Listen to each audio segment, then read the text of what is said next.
ដូរេមីហ្វាសូឡាស៊ីដូពីរអង្តាយដូរេមីហ្វាសូឡាស៊ីដូនេះ3អង្តាយចំណែកអាដូចមួយនេះគឺជាដូចចាក់ទូរស័ព្ទយើងធម្មតាគឺដូចស្តៀងដូចកាសដែរ Hello សួស្តីពុកម៉ែបងប្អូនបាទថ្ងៃនេះគឺយប់នេះគឺខ្ញុំនឹងយកលើកយកអកស៊េរី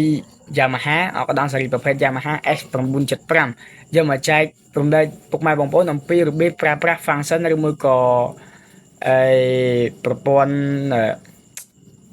program វាខ្លះៗអូខេបាទអញ្ចឹងមុនទៅដល់វីដេអូបងប្អូនកុំភ្លេចចូលចុច subscribe និងសញ្ញាកណ្ដឹង share ហើយចែករំលែកបងប្អូនអ្នកមួយផងដើម្បីទទួលបានវីដេអូថ្មីៗពី channel បងប្អូនបន្តទៀតហើយក៏សូមទោសទៅដល់លោកគ្រូអ្នកគ្រូរៀនច្បងបងប្អូនធ្វើទៅខុសឆ្គងឬក៏បញ្យល់ទៅមិនសមកន្លែងណាមួយខាន់តែអភ័យទោសបងប្អូនផងដែរព្រោះនេះគឺជាការចែករំលែកមួយតែប៉ុណ្ណោះមិនមែនជាការអួតអាងទេហើយវីដេអូនេះគឺថតច្បាស់តែគឺចុចយកតែម្ដងគឺថាខ្ជិលថាងួយដេកហើយដាក់ឲ្យស្ដោយក៏ស្ដោយទៅតោះទៅមើលជាមួយបងប្អូនទាំងអស់គ្នាអូខេសួស្តីបងបាទអញ្ចឹងថ្ងៃនេះគឺខ្ញុំលើកយកឧបករណ៍អកស៊េរី Yamaha ហ្នឹងហើយមកចែករំលែកពីរបៀបប្រើប្រាស់ពីប៊ូតុងខ្លះៗពី function ខ្លះៗអញ្ចឹងអក Yamaha មុនទៅដល់វីដេអូបងប្អូនកុំភ្លេចចុច subscribe និងសញ្ញាកណ្ដឹងដើម្បីទទួលបានវីដេអូថ្មីៗពី channel ខ្ញុំបានបន្តទៀតហើយក៏សូមអរគុណទៅដល់បងដែលបានជួយឧបត្ថម្ភបងប្អូនផងដែរបាទហ្នឹងហើយតាមពីបងប្អូនរៀនអករៀនចាប់បត់ចាប់អីចឹងទៅគាត់ឧបត្ថម្ភជាការជាអីចឹងទៅដោយសារតែបងប្អូនធ្វើនេះក៏មិនបានអីដែរប៉ុន្តែចំណាយការកាត់តវីដេអូចំណាយអីចឹងទៅបងប្អូនបាទគាត់ឃើញទេក៏គាត់ឲ្យអីចឹងទៅនឹងហើយក៏សូមអរគុណជូនបងមានសំណាងល្អហើយសម្រាប់បងដែលចូលចិត្តមើលវីដេអូបងកុំភ្លេចចុច subscribe like share comment ដល់បងអ្នកមួយផងដើម្បីទទួលបានវីដេអូថ្មីៗពី channel បងបន្តទៀតបាទអញ្ចឹងអកស៊េរី Yamaha គឺគាត់គេមកជាមួយនឹងដុំភ្លើងនេះមួយគឺជាដុំចាញ់16ចូល220អូខេអញ្ចឹងអានោះគឺជាដុំអាយរបស់ខ្ញុំទេអញ្ចឹងយើងមកមើលបន្តទៀតគឺយើងមកមើលខាងចុងបំផុតខាងចុងបំផុតអានេះគេដាក់ខាងចុងបំផុតនេះគឺជាដូចចូលបាទនេះកន្លែងលើដៃខ្ញុំទាំងអស់ហ្នឹងគឺជាដូចចូលរបស់ស៊េរី Yamaha ហ្នឹងហើយអូខេចូល16អូខេហើយដូចពីនេះខ្ញុំមិនដឹងដូចអីទេអធិស្ឋានផងបើអត់ដឹងមែនហើយដូចពីនេះ output មានដូចចូលទៅបាសអូខេចំណែកអាដូចមួយនេះគឺជាដូចចាក់ទូរស័ព្ទយើងធម្មតាគឺដូចស្តៀងដូចកាសដែរអូខេហើយចំណែកដូចមួយនេះគឺជាដូចក្បាលមីក្រូហ្វូនហើយមីលីមនេះគឺមីលីមបិទបើកមីក្រូហ្វូនកងតាក់នេះគឺកាច់ solo កាច់អីមិនដឹងទេខ្ញុំមិនដឹងដែរអូខេចំណែកបតង់2នេះគឺបតង់ monitor ដូច monitor អីក៏មិនដឹងទេខ្ញុំអត់ដឹងទេអត់ដឹងមែនអូខេអធិស្ឋានអូខេចំណែកអាដូចមូលទូចជ្រុងនេះគឺជាដូច melody ដូចដោតទៅ computer ដូចដោតទៅ computer សម្រាប់យកទៅធ្វើ play ឬមួយក៏ចុច chord បញ្ជូនទៅ computer ធ្វើ play ពី computer បញ្ជូនមក Yamaha អូខេហើយនេះគឺ USB គឺផ្នែកដាក់ផ្លាស់ USB អូខេហើយចំណែកឯមួយនេះគឺជាដូចដោតទៅទូរទស្សន៍អូខេដោតទៅទូរទស្សន៍សម្រាប់បញ្ចេញអេក្រង់ទៅលើទូរទស្សន៍អូខេបាទអញ្ចឹងគឺគេមានតែប៉ុណ្្នឹងនៅខាងក្រោយអូខេបាទអញ្ចឹងបងប្អូនយើងមកមើលលើនេះបាទគឺអក Yamaha គឺគេមាន5អង្តាយយើងមើលអង្តាយនេះយ៉ាងម៉េចគេរាប់ពីណាទៅណានេះដូរេមីហ្វាសូឡាស៊ីដូនេះមួយអង្តាយអូខេហ្នឹងមួយអង្តាយណាអធិស្ឋានមិញដូរេមីហ្វាសូឡាស៊ីដូ2អង្តាយដូរេមីហ្វាសូឡាស៊ីដូនេះ3អង្តាយដូរេមីហ្វាសូឡាស៊ីដូ4អង្តាយដូរេមីហ្វាសូឡាស៊ីដូ5អង្តាយដោយសារអីគេធ្វើអាចប៉ាត់ហ្នឹងគេទុកឲ្យយើងរាប់ចូល5អង្តាយហ្នឹងឯងពីដូរេមីដល់ដូវាចាប់ទុកថា1អង្តាយអូខេអញ្ចឹងយើងមកមើល function វាទាំងអស់នេះតាមដែលខ្ញុំចេះដឹងខ្លះអូខេអញ្ចឹងយើងមកមើលប៊ូតុងនៅខាងលើនេះប៊ូតុងនៅខាងលើមួយលៀមនេះគេហៅថាប៊ូតុង power on ឬមួយក៏ប៊ូតុង open អត់ត្រូវទេគេហៅថា power on អូខេអញ្ចឹងមួយលីមនេះគឺជាមួយលីមបិទបើកសំឡេងអូខេហើយយើងមើលប៊ូតុងនៅលើប៊ូតុងនេះគឺខ្ញុំមិនស្គាល់ហើយប៊ូតុងនេះគឺខ្ញុំមិនស្គាល់ប៊ូតុងនេះគឺខ្ញុំមិនស្គាល់ហើយប៊ូតុងនេះក៏ខ្ញុំមិនស្គាល់ដូចគ្នាមិនស្គាល់ប្រាប់ថាមិនស្គាល់អូខេ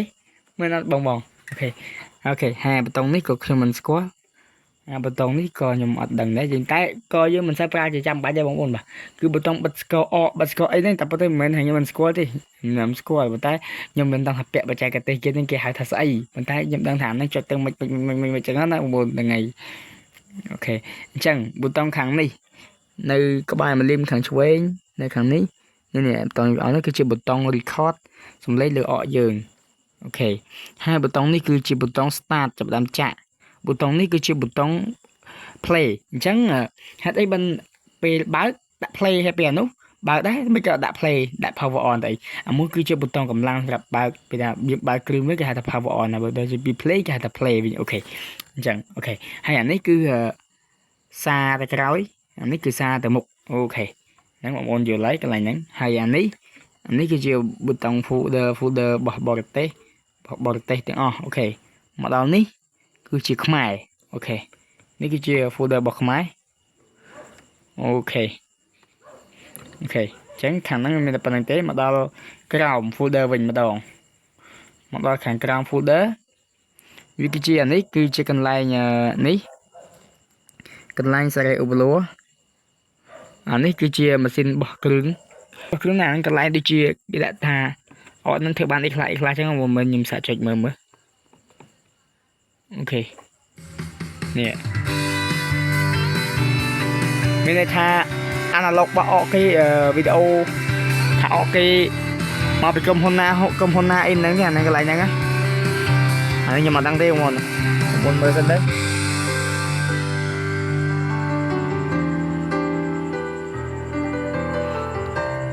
ថាវីដេអូគេអាចដាក់អីបានខ្លះចឹងណាហ្នឹងហើយបងប្អូនអូខេអញ្ចឹងយើងមកមើលខាងកើតប៊ូតុងហ្នឹងគឺជា folder ទេអូខេយើងមើលខាងក្រោយកន្លែងដាក់ microphone ខាងនេះគឺជា tempo បន្ថយល្បឿនខាងនេះគឺជាតម្លើងល្បឿនអូខេខាងនេះមិនអានេះបើយើងចុចលឿន tempo ដូចគ្នាប៉ុន្តែបើយើងចុចប៉ាំងមានតែឡើងតែយើងចុចបាច់វាចុះវិញអូខេនេះ metronome អានេះគេហៅថា transpose ឡើងតង់ចាំមើល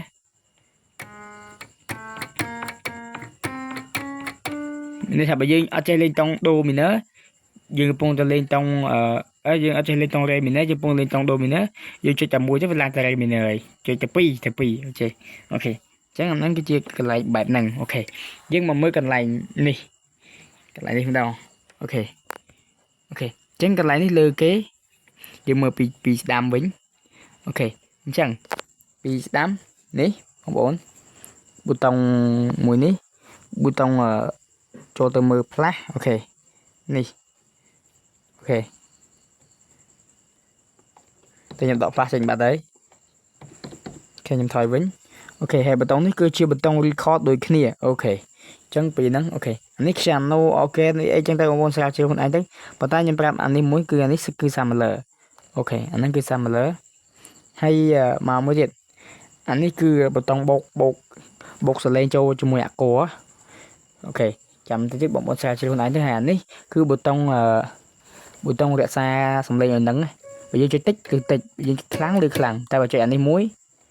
ចុចប៉ុណ្ណាក៏លើប៉ុណ្ណឹងដែរអូខេវាអត់ស្នមអត់ទន់ទេឲ្យសលេងរឹងប៉ែហ្មងហើយអានេះគឺជាប៊ូតុងខ្ទោនេះញ៉ាត់mìnhបើសលេងលឺតិចអូខេឥឡូវឧទាហរណ៍ថាសលេងយើងរឹងចេះអូខេបើសិនជាយើងបើកអាសញ្ញាហ្នឹងវាលឺអូខេហើយប៊ូតុងកន្លែងនេះមុខទៀតទី1ទី2ទី3ទី4គឺជាប៊ូតុងចេះអូខេយើងអត់អាចអមអាក័របានទេមានន័យថាបាត់ហ្នឹងគេកូត្រចេះ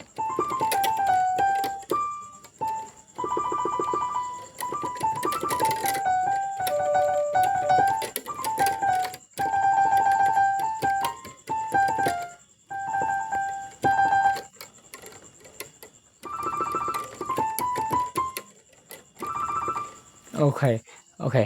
អញ្ចឹងមួយទៀតអីផ្សេងៗទៅបងប្អូនរៀនស្រាវជ្រាវខ្លួនឯងទៅបើកអេកូបើកអីចេះទៅអូខេហើយកន្លែងនេះកន្លែងបូកសលេងហ្នឹងហើយដូចជាមានតែប៉ុណ្្នឹងទេកន្លែងនេះគឺបូកសលេងអាក័របូកអីចឹងទៅអានេះបូកសលេងមួយ again មួយខ្លុយអីទៅខាងឆ្វេងបូកដែរតែបូកខាងគួរវិញអូខេហើយប៊ូតុងនេះគឺជាប៊ូតុងដែលយើងមូល select រកសញ្ញាដែលយើងចង់រកបើសិនជាយើងរើសឥឡូវឧទាហរណ៍ថាចេះអូខេអញ្ចឹងបើសិនយើងចង់រកចង្វាក់យើងចង់ select រកចង្វាក់ក្រោមយើងមូលអាហ្នឹងមកអូខេមូលហ្នឹងហើយយើងចុចអូខេនេះមកនេះអាមូលនេះអាមូលហ្នឹងគឺជិះផាំងមកវាមកអូខេចុចផាំងមកវាមកទៀតបើមកផាំងវាមកទៀតអូខេហើយប៊ូតុងមូលដែរប៉ុន្តែវានៅខាងនេះអានេះគឺជាប៊ូតុង escape ចុចថយវិញអូខេអញ្ចឹងយើងមើលទៀត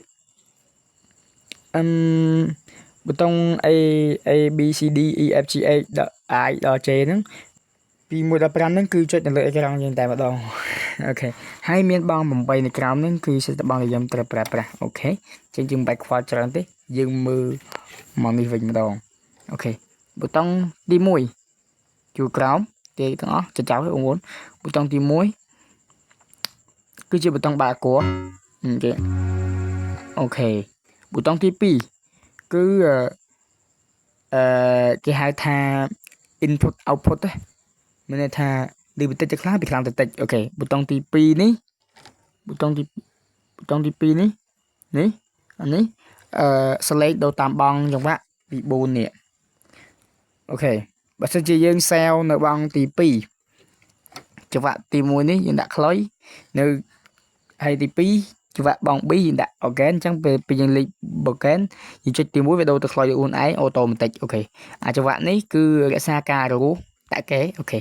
អានេះបង113 intro outro intro អានេះ style ABC អានេះតាក់គេ